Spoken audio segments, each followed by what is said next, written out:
Hello and welcome back to Infinite Roleplay. I'm Nelson, and I'm going to be continuing my little mini tip tutorial series about how I'm creating maps.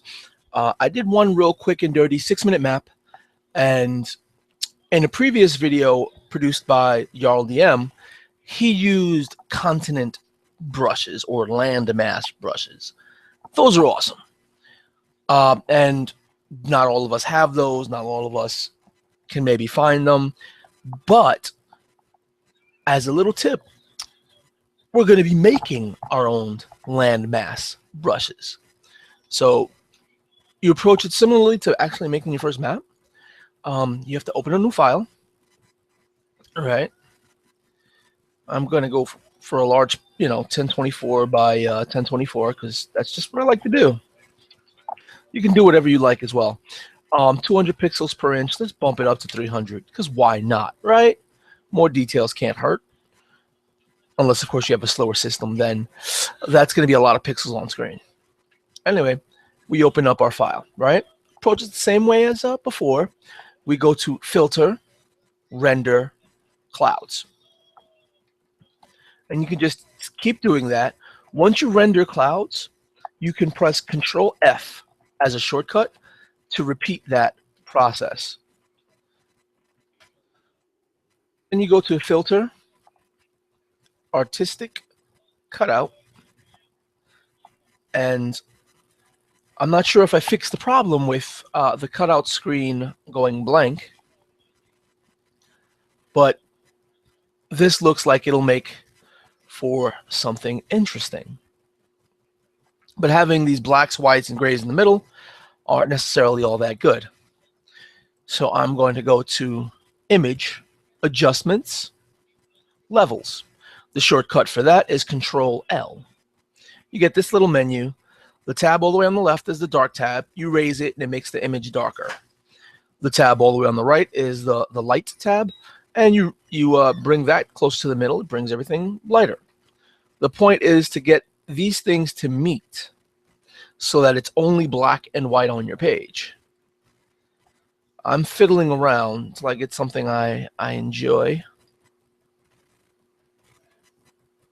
I think I enjoy these land masses.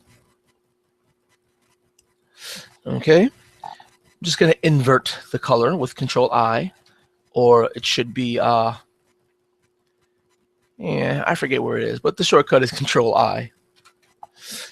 Go to my magic wand, and once again, in this upper area here, most people have the contiguous option checked. I uncheck it. That way, when I select the white area, it selects all the white on screen. And then I just delete it all. You can go to Select, Deselect, or just press Control D to deselect. Now I'm going to move over here to the lasso tool. And I'm going to lasso a section. Okay. You go to Edit, Copy. Shortcut is Control C. Then go to File, New, switch from pixels to inches, and make a 1 by 1 inch file. Okay, you have a new file. Now, for those of you who aren't that used to Photoshop, you can have multiple files open, and this little mini tab allows you to tab between your art projects. Now, in the smaller one here, we're going to be creating the brush. So we go to Edit, Paste. Shortcut is Control V. Now you have a brush there.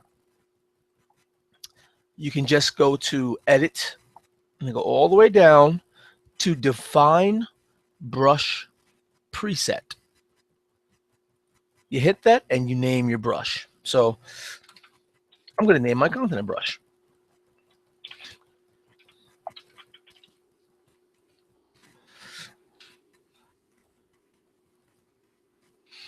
And it's really that simple. You can go back, tab over, Control D, or Edit, Deselect to get rid of the lasso. Then you press your brush option, and you have your brush drop down. I have a lot of stuff here, I know. And the continent brush that I just made is right here. So as you can see, it's a carbon copy of the one that I selected, but that's a new brush. And one way we could play around with that is either with the lasso or the box tool. You select that and go to Edit, Transform, Free Transform. So that way you could rotate it, scale it in different directions, scale it uniformly, and drag it all across your world map and place it in a new area. Like right there. Hitting Enter when you're finished, and Edit, Deselect. No, not Edit, Deselect. Select. Drop down menu, Deselect. I'm trying to do these tutorials without jumping up, down, left, right with a bunch of shortcut keys, but there you have it. Your first continent brush. And from that point on, you could keep making them. I have one so far. Then I have these. And then this one. Increasing and decreasing your brush size, of course, increases and decreases your continent sizes as well. And once you have a few brushes that you enjoy, that you like, you could just keep recycling them and make the same exact choices you did when we made our first map, but instead of just using clouds, you have a little bit more control over the placement, size, and orientation of your specific continents on your world map.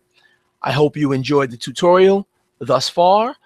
I'm going to keep coming up with new techniques and practicing and sharing each and every one that I find out, discover, and learn with all of you. Until then, as always, keep cool and get your craft on. Peace.